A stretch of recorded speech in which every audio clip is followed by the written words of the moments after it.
तो कक्षा 10 के प्यारे बच्चे आप ध्यान दीजिए। मैं आज जो बताने जा रहा हूं वो आपके लिए, आपके परीक्षा के लिए बहुत महत्वपूर्ण बात है। शायद किसी ने आपको नहीं बताई होगी और मैं ऐसी ही चीजें खोजता रहता हूं जिसके बारे में आपको जानकारी नहीं है और आपकी वो अनिवार्य चीजें होती हैं। तो समझो, यहां पर आप जब सिलेबस के अंदर यूपीएमएसपी में जाएंगे तो अभी तक आपने ध्यान नहीं दिया होगा। यहां पर आप आएंगे तो एक आपकी विषय है 944 कोड की। यहां पर आप डाउनलोड कर लीजिएगा 944 कोड की विषय, जिसे हम कहते हैं नैतिक खेल एवं शारीरिक शिक्षा। अब बोलेंगे ये क्या बला है भाई, हमारी टाइम टेबल, हमारे मार्क उसमें हमारी स्कीम में तो ऐसा कुछ नहीं है। टाइम टेबल में यूपी बोर्ड के द्वारा जारी है, उसमें कहीं नहीं ये विषय है। भैया ठीक है, वहां नहीं है, बट आपके मार्कशीट पे ये विषय आएगी। इसके अंक अनिवार्य हैं आपकी मार्कशीट पे। ये विषय जब तक नहीं होगी, और ये आप किसी भी स्ट्रीम से हो, किसी भी सब्जेक्ट से हो, सबको ये पढ़ना होता है। ये सबके लिए अनिवार्य नैतिक शिक्षा है, 9 से 12 के लिए, सभी के लिए। तो ये समझिए आप, यहां पर चीजें हम जो समझाने जा रहे हैं आप इनको कायदे से समझ लीजिए। इस विषय में 50 अंक और इसका मॉडल पेपर भी, नैतिक योग तथा खेल एवं शारीरिक शिक्षा का हम मॉडल पेपर भी जल्द ही इशू करेंगे। ठीक है, तो इस विषय में 50 अंकों की क्या होगी, लिखित परीक्षा। एक प्रश्न पत्र होगा 3 घंटे का। ठीक, 50 अंकों की होगी क्या, प्रयोगात्मक परीक्षा। प्रयोगात्मक तथा लिखित परीक्षा विद्यालय स्तर पर होगी। प्रयोगात्मक परीक्षा में मूल्यांकन के आधार पर छात्रों को ए, बी और सी श्रेणी प्रदान की जाएगी, जिसका अंकन छात्र के अंक प्रमाण पत्र में किया जाएगा। यानी आपकी मार्कशीट में इसका अंकन जरूर किया जाएगा। यानी ये ग्रेड जब तक आपकी मार्कशीट में नहीं लिखा होगा तब तक आपकी मार्कशीट अधूरी रहेगी, अमान्य रहेगी। समझ गए आप? क्योंकि यह एक अनिवार्य विषय है, इसमें पास होना बहुत जरूरी होता है। कहां पर इसका अंक चढ़ता है वो भी हम बता दें, वरना आप कहेंगे सर आप तो न्यूज बनाने में जुटे रहते हो, कोई मतलब नहीं निकलता है। हम अगर चलेंगे यहां वेबसाइट पे तो देखेंगे, अभी मैं दिखा देता हूं आपको। तो ये देखिए, आपकी ये है मार्कशीट। अब यहां पर हमने आधा इसलिए दिखाया क्योंकि पता नहीं किसकी मार्कशीट हो, बेचारा भाई वो हमसे कहेगा आपने क्यों दिखा दिया। क्योंकि गूगल पे तमाम मिल जाती हैं, आप देख लीजिए गूगल पे जाकर के ऐसी मार्कशीट सैंपल देख लीजिए। क्योंकि अभी तो आप हाई स्कूल में हैं, अभी तो आपको मार्कशीट मिली नहीं है। अगर आपके अगल बगल कोई हाई स्कूल पास कर चुका है साल 2 साल पहले तो उसकी भी देख लीजिए। यहां पर एक लिखा होता है विषय अलग, हाई स्कूल में अलग लिखा रहता है, इंटर में तो यहीं पर लिखा रहता है। इसका इन अंकों से कोई लेना देना नहीं है, परंतु जब तक ये grade A B C D, A B C यहां नहीं लिखा होगा, सी ग्रेड पाना अनिवार्य, सी से कम पाएंगे तो बिल्कुल फेल माने जाएंगे। तो ए बी ग्रेड यहां लिखा होगा, ए बी सी ग्रेड। ठीक, यहां पर लिखा है moral sports and physical education, इसका ये ग्रेड होता है। और अगर ये ग्रेड नहीं चढ़ा है तो आपकी मार्कशीट क्या है, बिल्कुल अमान्य है, क्योंकि फिर इसका कोई मायने नहीं बचेगा। इसके लिए फिर से आपको अलग से पेपर देना पड़ेगा, है ना। अब आप कहेंगे कि सर जो है हमारे स्कूल में नहीं बताया गया, तो ये बताया नहीं जाता, प्री बोर्ड के आसपास इसकी पेपर करा ही लिए जाते हैं। प्रधानाचार्य का ये दायित्व तो होता है कि वो इस पेपर को कराएं, इसकी प्रैक्टिकल कराएं। और हाँ, इसमें आपको ज्यादा समय नहीं देना होता है। शुरुआत से आपके स्कूल में पीटी वगैरह हो ही रही होगी, है ना। शारीरिक शिक्षा के तमाम वो पीटी वगैरह होती रहती है, व्यायाम वगैरह, योगासन वगैरह बताए ही जाते हैं, समय समय पर कार्यक्रम संचालित किए जाते हैं, उसमें आप सब कुछ सीख जाते हैं। और पीटी के टीचर भी होते हैं, जहां कहीं एनसीसी और वो होता है तो उसके टीचर्स भी होते हैं, तो वो सब बताते रहते हैं, स्पोर्ट्स के टीचर्स होते हैं। ये उनका उत्तरदायित्व तो होता है स्पोर्ट्स के टीचर का। इस विषय को आपको, इसकी किताब शायद ना खरीदी गई हो आपके द्वारा, बहुत सारे बच्चों के द्वारा नहीं खरीदी जाती है। तो अब आपको एक टेंशन हो गई होगी कि सर इसकी तैयारी हम कैसे करें। आपको घबराने की जरूरत नहीं है, हम कुछ प्रश्न करा देंगे 1-2 घंटे की क्लास में, वही कर लीजिएगा, और 1-2 मॉडल पेपर दे देंगे, वो कर लीजिएगा, बस आप कर लेंगे, आपका हो जाएगा क्लियर। आपके स्कूल में जो पेपर आएगा बिल्कुल अच्छे से वो आप कर लेंगे, क्योंकि बहुत कठिन इसमें नहीं पूछा जाता है।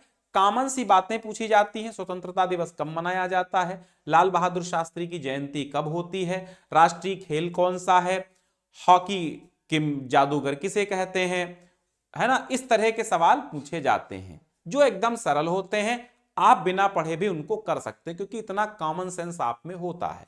लेकिन आधे से ज्यादा सवाल करना, 50% जब तक आप नहीं कर पाएंगे अंक, 50% जब तक आप इसमें नहीं अंक लाएंगे तब तक इसमें आप फेल माने जाएंगे। यानी कि पासिंग मार्क्स 50% होता है। ऐसे तो आप हाई स्कूल में जो परीक्षाएं देंगे हर विषय की, उसके पासिंग मार्क्स 33% आप ले आइए, 70 में 24 ले आइए, पास। लेकिन इसमें 50 में 25 लाना होता है।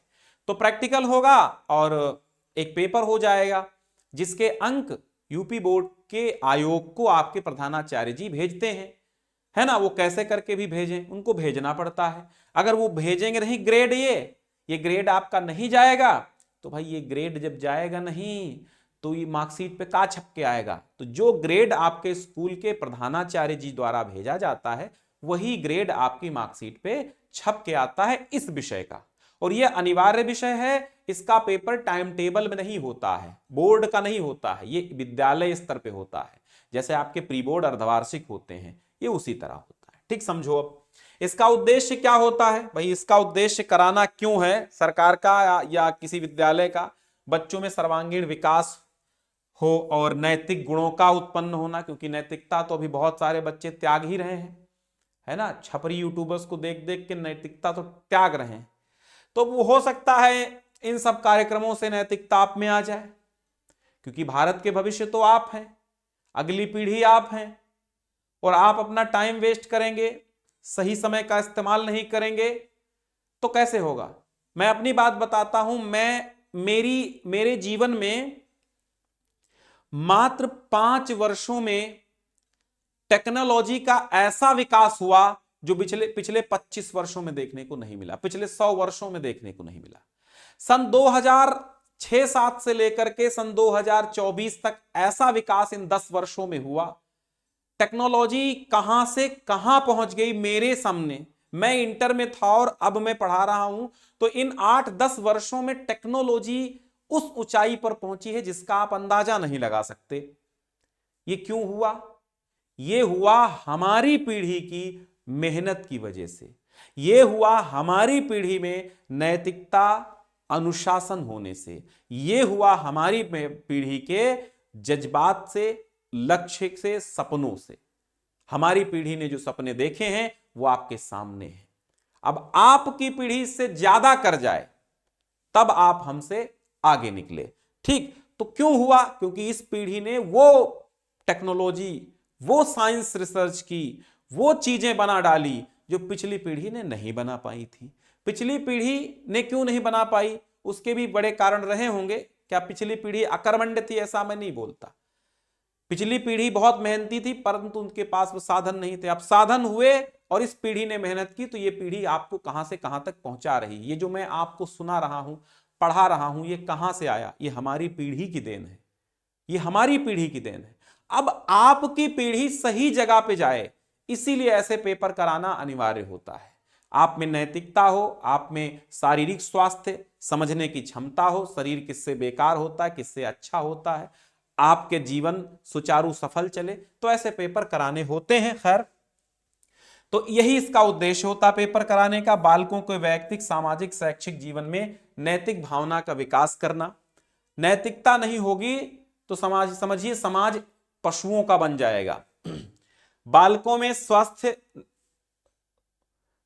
नेतृत्व, उत्तरदायित्व वहन करने की क्षमता, समय पालन, सदाचार, शिष्टाचार, विनम्रता इत्यादि इत्यादि चीजों के लिए यह पेपर कराया जाता। खैर, अब हम देखें आगे। शरीर भी शुद्ध होता है, क्योंकि सर्वांगीण विकास होता है नैतिक शिक्षा और शारीरिक शिक्षा का यही मतलब है। नैतिक शिक्षा में सैद्धांतिक विवेचन कार्य, महापुरुषों के जीवन के प्रेरक प्रसंग आपको पढ़ने, यहां से प्रश्न पूछे जाएंगे कि भाई स्वामी दयानंद सरस्वती कौन थे, विवेकानंद कौन थे, लोकमान्य तिलक कौन थे, महात्मा गांधी कौन थे, बोस कौन थे, नेहरू जी कौन थे, श्री राम शर्मा जी कौन थे, ये सब कौन थे, इस पर प्रश्न आपसे छोटे से पूछ लिए जाएंगे। फिर श्रद्धा क्या होती, आज्ञा पालन क्या होता, त्याग, सत्य, प्रेम, सहयोग, निस्वार्थ भावना, श्रमदान, अहिंसा, मातृशक्ति का सम्मान, देश प्रेम क्या होता है, इन पर लघु लघु कथाएं छोटी छोटी पूछ ली जाती हैं। मानव अधिकार क्या होते हैं, स्कूलों में बच्चों के अधिकार क्या होते हैं, शिकायत प्रणाली अधिकार संरक्षण आयोग, ये सब क्या होता है, मानव अधिकार अध्ययन प्रकाशक माइंड शेयर, ये इस पुस्तक से ये सब पढ़ना होता है। ये पुस्तक आपने नहीं खरीदी, खरीद सकते हैं, क्योंकि ये हर वर्ष हर कक्षा में चल जाएगी, समझ लो। खेल और शारीरिक शिक्षा, शारीरिक शिक्षा क्या है, वृद्धि विकास क्या है, चोट क्या है, चोट लग भी जाती खेलते समय, तो इसमें स्पोर्ट्स के बारे में, खेलों में क्या क्या क्या दिक्कतें आएंगी, उनका कैसे सामना करना है। खेलों भाई हमारा बहुत मन होता है कि हम क्रिकेट खेलें, वॉलीबॉल खेलें, बैडमिंटन खेलें, कुश्ती लड़ें, तो उन सबके लिए पहले से जानकारी और तैयारी होना जरूरी है, इसलिए इसकी जरूरत पड़ती है।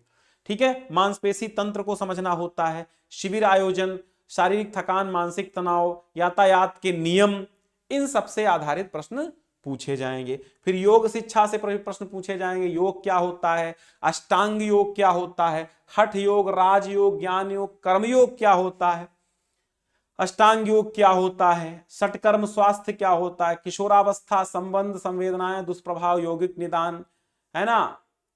फिर अभ्यास, फिर प्रैक्टिकल का पाठ्यक्रम अलग दिया हुआ है, तो इसे आप जाकर के डाउनलोड कर सकते हैं भैया, ये पढ़ सकते हैं, क्योंकि लंबा टाइम लगेगा अगर हम आपको इसको बताएंगे। तो आप सीधे से यूपी बोर्ड की ऑफिशियल वेबसाइट पे जाइए, पाठ्यक्रम 2024-25 पे जाइए, और वहां से इस सिलेबस को डाउनलोड करके एक बार समझ लो कि इसमें पढ़ना क्या क्या है। इसके बाद हम मॉडल पेपर और कुछ प्रश्न भी हम कराएंगे, 2 क्लास 3 क्लास इसकी दे देंगे, बस आपका नैया पार हो जाएगा, कोई दिक्कत हो ही नहीं सकती। ठीक है, नॉर्मल से प्रश्न आते हैं, जो आप कॉमन से प्रश्न आप अपने आसपास देखते हैं वही सब प्रश्न आते हैं। ठीक है, तो यहां पर देखेंगे तो ये 944 कोड की जो विषय है यहां से आप डाउनलोड कर लेंगे और आराम से आप पढ़ लीजिएगा, जो जो पाठ्यक्रम में है उन सारी बातों के बारे में आप समझ लीजिएगा। और जैसे ही आपके प्रिंसिपल साहब कहें कि भैया कल पेपर है, परसों पेपर है, क्योंकि ये पेपर जो है प्री बोर्ड के साथ ही करा लिए जाते हैं, इसके पेपर और प्रैक्टिकल प्री बोर्ड के साथ ही करा लिए जाते हैं, और अंक आपकी बोर्ड की वेबसाइट पर अपलोड कर दिए जाते हैं। ठीक, समझ में आई बात, जनवरी भर में हो जाना है। तो इतनी बात थी, मैंने बता दिया। अब इस वीडियो को आप ज्यादा से ज्यादा बच्चों तक शेयर कर दीजिए, ताकि सब समझ लें उनको क्या करना। और 9th में जो है उनके लिए भी है, और 9, 10, 11, 12 सबके लिए ये अनिवार्य होता है, यहां तक कि ग्रेजुएशन लेवल के लिए भी ये पेपर अनिवार्य हो गया है, ये विषय अनिवार्य कर दी गई है, इसके बिना आप अधूरे हैं। ठीक है, ग्रेजुएशन करेंगे तो 3 वर्षों में कहीं ना कहीं किसी न किसी एक सेमेस्टर में आपको ये पेपर देना होता है। तो पीछा चाहे आप बीएससी करें, बीए करें, ग्रेजुएशन में कोई भी सब्जेक्ट लें, फिर भी ये पेपर देना होता है। इसका उद्देश्य हमने आपको बता दिया कि बालकों का सर्वांगीण विकास करना ही इसका उद्देश्य है। क्लियर? बहुत बहुत शुक्रिया।